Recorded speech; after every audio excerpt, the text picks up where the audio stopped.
Zaman hayır olsun sevgili seyirciler. Hoş buluştuk. GRT kanalında Gagauzya Gün programması. Bugün de sizi selamlar.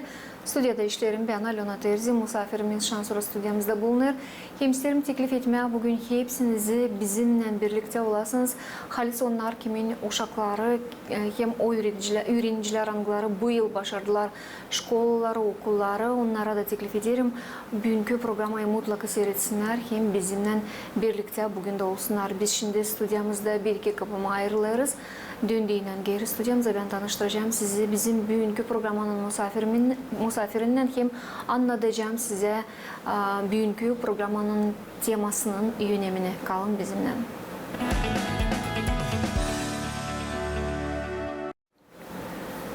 Sevgili dostlar, söylediğim hani pek önemli. Bugün programımızda bir tema açıklanacak. Halis önemli o uşaklar adını angıları bu yıl gimnaziyaları başardılar. Da isterler gitmeye, nereyse öğrenmeye diyelim gitmeyecekler liseye ama arayacaklar bir kolej mi, bir teknikum mu, bir profesyonel öğretim kurumunu mu nereyse isterler gitmeye, öğrenmeye. Bu sebepten sevgili dostlar bugün genişten açıklayacağız size bu kolaylıkları. Bugün bize stüdyamızda bulunur Svetlaya Köyün Agrar Teknik Kolejin öğrencisi Andrey Lambrum. Андрей Васильевич, добрый день, добро пожаловать к нам в студию. Добрый день, уважаемые ведущие, добрый день, телезрители региона и Гагаузии в целом.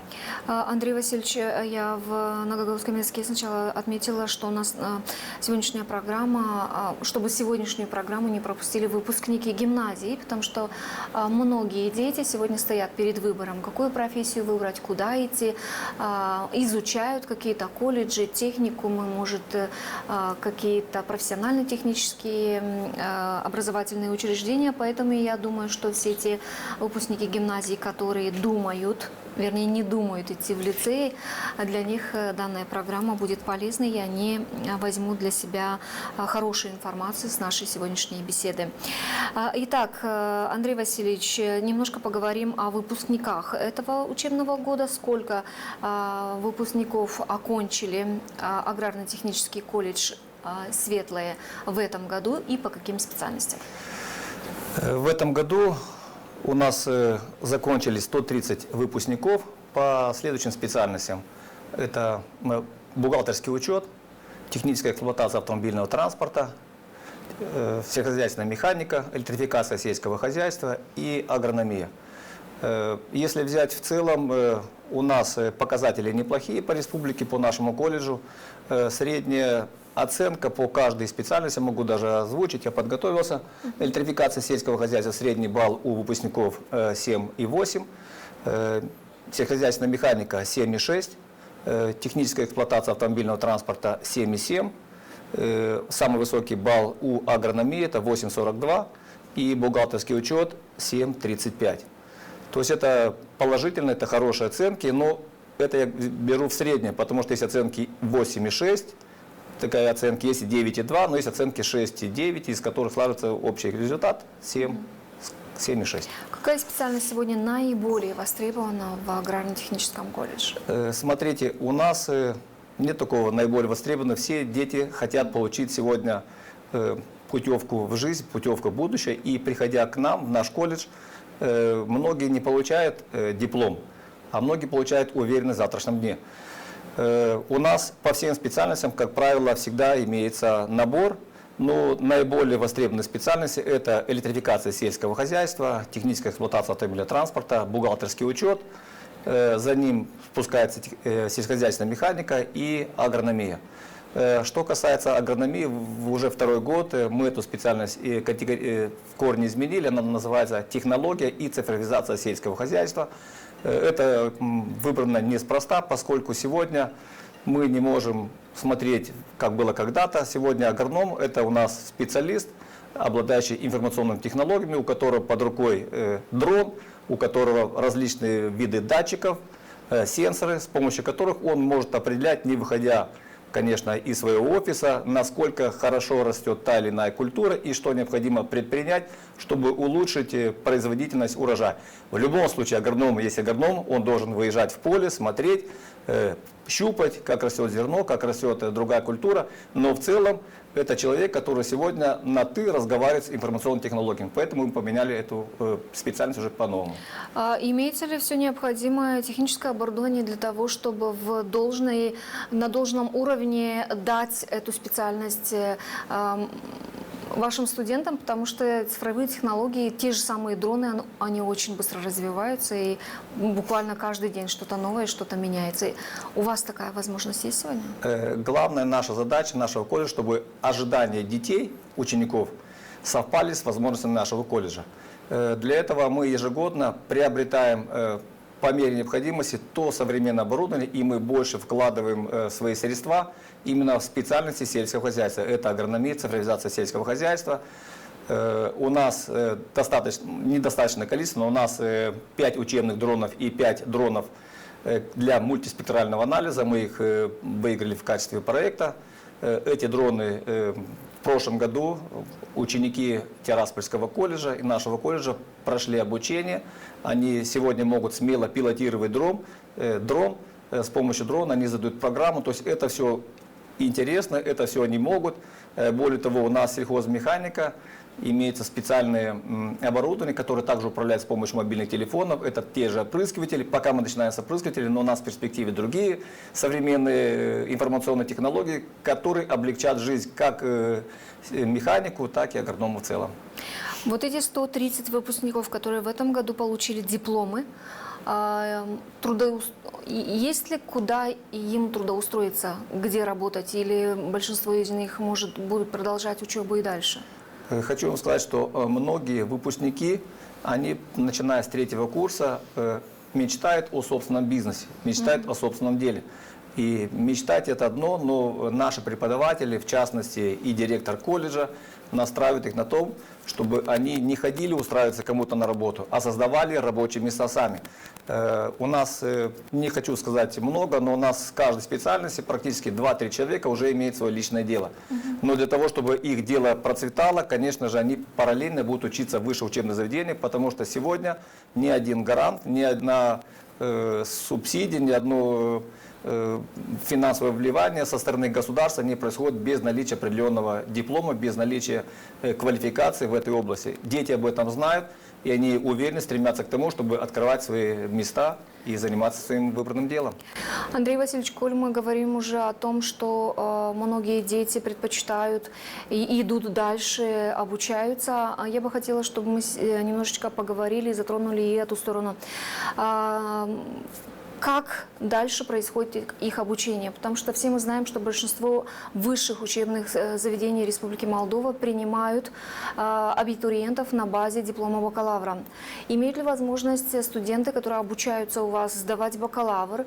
А те, кто не сдает бакалавр, имеют ли они право потом поступать в высшие учебные заведения? Как происходит этот процесс? Это очень важно, потому что ни для кого не секрет, что многие дети поступают в колледжи только из-за того, что они боятся сдавать бакалавр экзамена сегодня. Как у вас происходит этот процесс? Агротехнический колледж дает возможность учащимся сдать экзамен и получить диплом на степень бакалавра. Но это не обязательная функция.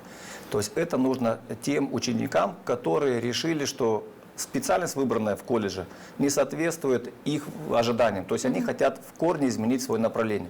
Для этих ребят имеется такая опция, как на 3-м курсе они сдают экзамены на степень бакалавра.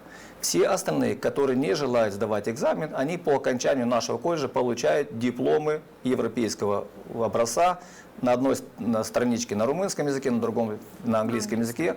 Эти дипломы дают возможность выпускникам поступить в высшее учебное заведение Республики Молдова по выбранному профилю. Другими словами, если он закончил техническую эксплуатацию автомобильного транспорта, у него средний балл в дипломе 7,7, 7,8, он подает документы в Технический университет Молдовы на выбранную специальность, связанную с логистикой транспортных средств, с эксплуатацией технического транспорта. И на основании нашего диплома он становится абитуриентом Технического университета Молдовы. То же самое происходит с бухгалтерами. Бухгалтера получив данный документ, они обращаются в Экономическую академию Республики Молдова по выбранной специальности, и на основании нашего диплома они зачисляются и становятся абитуриентами высшего учебного заведения. Так происходит со всеми, то есть это ни для кого не секрет, эту функцию сделало специально государство для того, чтобы дети могли развиваться по выбранной ими специальности. Другие, которые посчитали, что специальность им не подходит, они же готовятся основательно к БАКу, потому что БАК это не просто рулетку прокрутил и получилось, не получилось, надо к нему готовиться основательно, сдают экзамены, получают диплом, потом у них уже поле деятельности, они еще, те, кто сдают диплом БАК, у них есть право после третьего курса поступить одновременно в высшее учебное заведение и, соответственно, заканчивать наше учебное заведение на 4-м курсе. Параллельно? Параллельно, да. Такая функция тоже имеется. Потому что не только в нашем колледже, многие колледжи такое практикуют. А какой процент выпускников, которые предпочитают сдавать бакалавр? В этом году было 5 учеников, 5 студентов третьего курса из 130, которые изъявили желание сдать БАК, но из 5 сдала только одна девочка БАК. А кто-то не сдал математику, кто-то не сдал румынский язык, но у них есть дополнительная сессия. Они могут подать апелляцию, жалобу, потому что если у них надо набрать 25 баллов, чтобы иметь пятерочку. Если у них 24 балла, они подчеркивают свое несогласие, обжалуют. Кому-то везет, кому-то не везет. Но у них есть шанс второй сдать экзамен. Если второй раз они не сдают экзамен, то у них есть последний шанс. Через год они пересдают. Андрей Васильевич, ну и поговорим о тех детях и о тех условиях, которые предоставляются этим детям, которые в этом году решат переступить порог вашего колледжа. И я сейчас хочу поговорить немного о тех детях, которые захотят поступить или которые хотят поступать в аграрно-технический колледж. Нам известно, что уже со следующей недели начинается прием документов. Сколько человек в этом году планируете набирать? Будет ли это проходить на основе конкурсного балла? Будет ли конкурсный балл или это будут какие-то минимальные вступительные экзамены? Каковы условия, какие документы нужно предоставлять при подаче в колледж? Согласно приказа, комиссия по набору начинает работать с 21 числа, то есть с понедельника. Все желающие необходимо им подать следующие документы. Это 4 фотографии 3×4, сертификат об окончании гимназии и удостоверение личности. Если нет удостоверения личности, то свидетельство о рождении.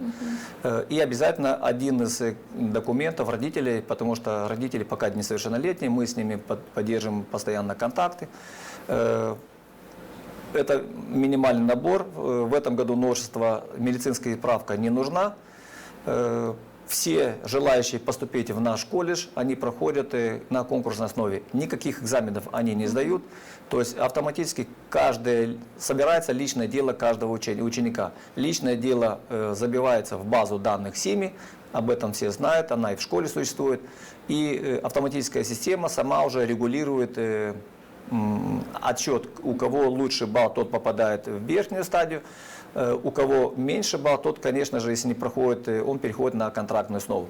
В этом году нам утвердили программу, сколько детей мы можем принять на следующую специальность. Итак, бухучет мы можем принять 30 человек, всего в группу 30 человек, в том числе 19 по контракту. Вы сказали, всего в группу 30 человек, да, это много или мало? Ну, у нас всего 153 человека мы можем принять в этом году. То есть всего 5, на все специальности. На все специальности. 30 из них бухучет? Да, 30 бухучет. Эксплуатация автомобильного транспорта 31, электрификация сельского хозяйства 31, механизация сельского хозяйства 31 и агрономов 30. Теперь в разрезе по контракту. Самый большой контракт или самая высокая степень поступаемости – это бухучет. У них только 11 бюджетных мест и 19 по контракту. Эксплуатация автомобильного транспорта – 20 бюджетных мест, 10 по контракту. Электрификация сельского хозяйства – 19 бюджетных мест, соответственно, 12 по контракту. Сельская хозяйственная механика – 19 бюджетных мест, 12 по контракту. И агрономы 30 всего, из которых 10 по контракту. То есть сама система выбирает, кто поступает на бюджет, кто поступает на контракт. Как определяет эта система? То есть В зависимости от количества учеников. Если у нас 30 мест, и у нас подал документ только 30 человек, значит у нас только 20 человек могут попасть, у кого самый высокий балл, они попадают на бюджет, все остальные попадают на контракт. То есть от самого высокого балла Да, отсчитывается вниз, да, система получается. отбирает. Имеются ли льготы для многодетных семей, для детей-сирот, для участников каких-то военных операций? Да, у нас 15% от общего числа есть лица, которые вы назвали, в том числе имеется 25% лиц, которые приходят с левого берега Днестра. То есть, если у нас подало документов 3 человека наиболее уязвимых, из 3 человек система должна выбрать 2. У кого из этих 2 получается наибольший высокий балл, они зачисляются на бюджет, то есть они учатся на бюджете и при этом могут получать стипендию. Давайте поговорим о контракте. Сколько стоит контракт? В этом году на административном совете приняли решение, что контракт будет стоить 6500 за целый год. И более того, все желающие, которые не смогут добираться, мы предоставляем общежитие. Всего мы можем поселить 300 учеников. В этом году 300 Да, учеников мы можем поселить в общежитии. У нас 3 общежития, 8, 7 и 5. Самые комфортные условия это в 8 общежитии, там очень хорошо. Чуть похуже в 7, но в 7 мы в этом году благодаря Министерству образования и исследований нас проинвестировали, мы поменяли полностью окна, полностью поменяли двери на балкон, то есть мы сделали таким образом, чтобы не было утеплили, и в прошлом году мы также укрепили балконы, что немаловажно, чтобы ученики могли выйти на балкон, подышать свежим воздухом. Раньше этого у нас не было. Сегодня буквально нам осталась неделя закончить все эти работы, для того, чтобы к 1 сентября мы уже открыли двери для учеников, и чтобы они пришли в новые свои помещения. У нас те, которые в прошлом году учились, также поступают, также будут учиться, также будут проживать в этом колледже. Ну и уже с другим настроением, когда были старые окна, сквозило, закрывали клеенкой, то в этом году все по-другому, все красиво, культурно, всем нравится. Проживание в общежитии платное? Проживание в общежитии стоит 400 лей в 8 общежитии, 450 в 8 и 400 в 7. Это связано с тем, что у нас... Мы это в год или в месяц? Это в месяц. Месяц. Это связано с тем, что у нас постоянно растут цены, и для того, чтобы мы могли поддерживать это общежитие, ну и модернизировать, и покупать какую-то новую мебель, проводить какие-то текущие виды работ и улучшать условия проживания для учеников. Давайте поговорим о преподавательском составе и о том, сколько преподавателей у вас сегодня работает, и среди них процент молодежи какой? У нас 49 преподавателей. Ежегодно к нам обращаются, мы объявляем вакансии. У нас есть не преклонного возраста, а пенсионного возраста. Но если у нас есть молодые предприимчивые, не предприимчивые, а молодые преподаватели, конечно же, мы делаем акцент на молодых преподавателей, потому что и взрослое население знает, что мы уважаем всех, но молодым надо дать рост, они должны усовершенствовать, они приходят с новыми мыслями, с новыми идеями, с новыми проектами, и это очень хорошо. У нас процент, сейчас скажу, не такой-то большой у нас процент по пенсионерам. В основном у нас средний возраст 45-46 лет преподавательского состава. Молодой. Да, молодой. У нас есть молодые люди до 30 лет, 30-40 лет, 40-50 лет. И 60-70 лет у нас единицы, по-моему, 5 или 6 преподавателей всего лишь. А как часто ваши же студенты возвращаются к вам в качестве преподавателей? У нас преемственность поколений есть. У нас 4 наших преподавателя, бывшие наши студенты. И все эти преподаватели специальных технических дисциплин. У нас преподаватели сельскохозяйственной механики, наш Костя Зарнеску. По бухучету тоже молодой специалист, который ваш выпускник. Наш выпускник. У нас заведующий отделением Бучков тоже наш выпускник. У нас есть... Мы упустили один специалист. момент, говоря об общежитии. Да, мы отметили, что проживание в общежитии платное, условия обновляются и улучшаются для комфорта наших или ваших студентов. Организация досуга. Имеются ли комнаты отдыха, имеются ли условия элементарные, санитарно-гигиенические условия, имеется ли у них кухня, где они могут приготовить, сами ли они готовят или им кто-то готовит, может у вас есть, предоставляются такие условия, и имеется ли все равно сентябрь, октябрь, это месяца, когда еще тепло, когда еще даже жарко по вечерам, дети все равно не сидят в комнатах, хотят выйти, отдохнуть где-то. Есть ли спортивная какая-то площадка, не знаю, какой-то парк поблизости, чтобы дети отдыхали и проводили время? Как состоят дела в общежитиях именно с организацией досуга и санитарно-гигиеническими нормами? Санитарно-гигиенические нормы у нас в соответствии с требованиями санэпидемстанции. У нас в каждом общежитии имеются теннисные столы для того, чтобы ученики, девочки, мальчики могли играть настольный теннис. В каждом общежитии у нас есть комната, где могут дети подготовиться. Есть специальные оборудованные места, телевизор, где могут просветиться, получить какую-то новую информацию, получить информацию из интернета. На каждом этаже у нас по 2 электрические 4-камфорные плиты с духовками. То есть это было принято решение чуть раньше, для того, чтобы у нас была столовая. Столовую мы закрыли, и на каждом этаже мы поставили по 2 плиты. Это, то есть 8 комфорок. Это достаточно для того, чтобы дети могли подогреть себе еду или что-то приготовить. Как правило, все приезжают, у них на первые 2-3 дня еда достаточно. Четверг они себе что-то готовят, в пятницу они уезжают домой. Но условия, вода есть, вода горячая у нас есть. Для хороших, для комфортных условий мы созданы максимально комфортные условия, чтобы дети не совсем почувствовали оторванными от дома.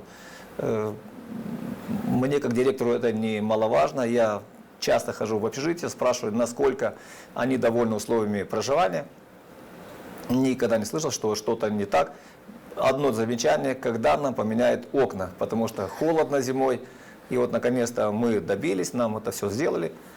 И в этом году будут И в этом году еще уже они по-другому уже зайдут, будут проживать. Андрей Васильевич, давайте назовем 5 аргументов, почему именно ваш колледж должны выбирать нынешние абитуриенты. Первое. У нас квалифицированный педагогический состав. Первое. Второе. У нас достаточно хорошая материально-техническая база, где дети могут, где учащиеся могут... Я понимаю, что сегодня теория их уже не очень-то волнует. Они, многие говорят, когда мы будем работать. То есть по каждой специальности мы созданы максимальные условия, приближенные к практическому обучению. Если мы возьмем бухучет, то у нас мы в прошлом году обновили компьютеры, все компьютеры подключены к программному обеспечению 1С. То есть это программа, которая работает, все бухгалтера, это не современная, она автоматизированная система, помогает одновременно следить 2, 3, 4 организации. Дети этому учатся, их этому учат. Что касается технологий цифровизации сельского хозяйства, у нас имеется учебно-экспериментальная станция, 266 гектаров земли, в том числе 4 гектара у нас сад. В саду растут у нас абрикосы, у нас черешня, у нас вишня, у нас есть яблоки. К саду имеется вся необходимая техника современная, итальянская, которая позволяет этот сад содержать в идеальном состоянии. То есть для того, чтобы... Плюс на остальных полях мы выращиваем ячмень, мы выращиваем пшеницу, мы выращиваем луцерна, мы выращиваем подсолнечник, мы выращиваем горох. Это сделано для того, чтобы мы могли комбинировать поля, для того, чтобы было возобновление. Везде дети принимают участие. Это что касается цифровизации. Кроме этого, у нас есть шикарная теплица. Возле теплицы мы в прошлом году посадили малину и мур по-молдавски, ежевику. Подключили капельное орошение. То есть у нас в перспективе, кроме этого, мы посадили еще малину возле сада, подключили капельное орошение. У нас есть... Почему мы это делаем? потому что все эти новшества, они все имеются в куррикулуме, в программах, но до сих пор их не было. Поэтому мы приближаем это к тому, чтобы они не только это читали на книжке, а чтобы они могли руками посмотреть, насколько важно капельное орошение для той же малины, для сада и для других культур. У нас в планах посадить картошку на следующий год, потому что картофель они тоже изучают. И поставить его на капельное орошение, чтобы они видели разницу, где под капельным орошением, как оно растет, и где без капельки. Третий аргумент. Да, третий аргумент. Техническая эксплуатация автомобильного транспорта. Вот если вы зайдете, если у вас есть автомобиль, конечно, вы его обслужите в автосервисе. Вот все, что вы видите в автосервисе, все абсолютно у нас есть в нашем колледже. Плюс диагностические стенды, которые могут проверить состояние форсунок. Это немаловажно, потому что сегодня это один из самых таких головных проблем у многих СТО, которые не могут себе позволить такое оборудование. У нас оно есть. Четвертый аргумент, то есть мы не даем диплом, мы даем детям уверенность в завтрашнем дне. Мы имеем заключенные договора с Техническим университетом Молдовы, с болгарскими учебными заведениями. У нас постоянно проходит обмен опытом. И в прошлом году мы планировали повезти детей в Болгарию на обмен опытом. У нас не получилось, но в этом году у нас это обязательно получится. То есть это называется мобилитатия академика, чтобы дети видели, как там возвращаются с новыми идеями. И пятый аргумент, у нас очень гостеприимное учебное заведение. И досуг. Я сказал, что у нас есть волейбол, у нас есть футбол, у нас есть площадка, мини-площадка для футбола, у нас есть зал, где дети могут себе, тренажерный зал, да, там есть кое-что, что мы должны поменять, мы это поменяем. У нас есть огромный парк, порядка 10 гектаров вместе с колледжем. У нас есть много чего мы должны сделать, и благодаря детям это все будем, им будет интересно, да, потому что когда он делает руками, он это понимает, вот, насколько это важно для него, и он чувствует, что он уже кому-то нужен, что он не просто сидит наш студент, а вот он может добиться чего-то, и мы вот стараемся это им показать, что все зависит от вас, ребята, мы вам даем только толчок, дальше вы уже должны идти сами, потому что в жизни, в колледже сложно, но в жизни будет еще сложнее, и к этому они должны быть готовы. Андрей Васильевич, я благодарю вас за то, что вы приняли участие в нашей сегодняшней программе, и надеемся, что 21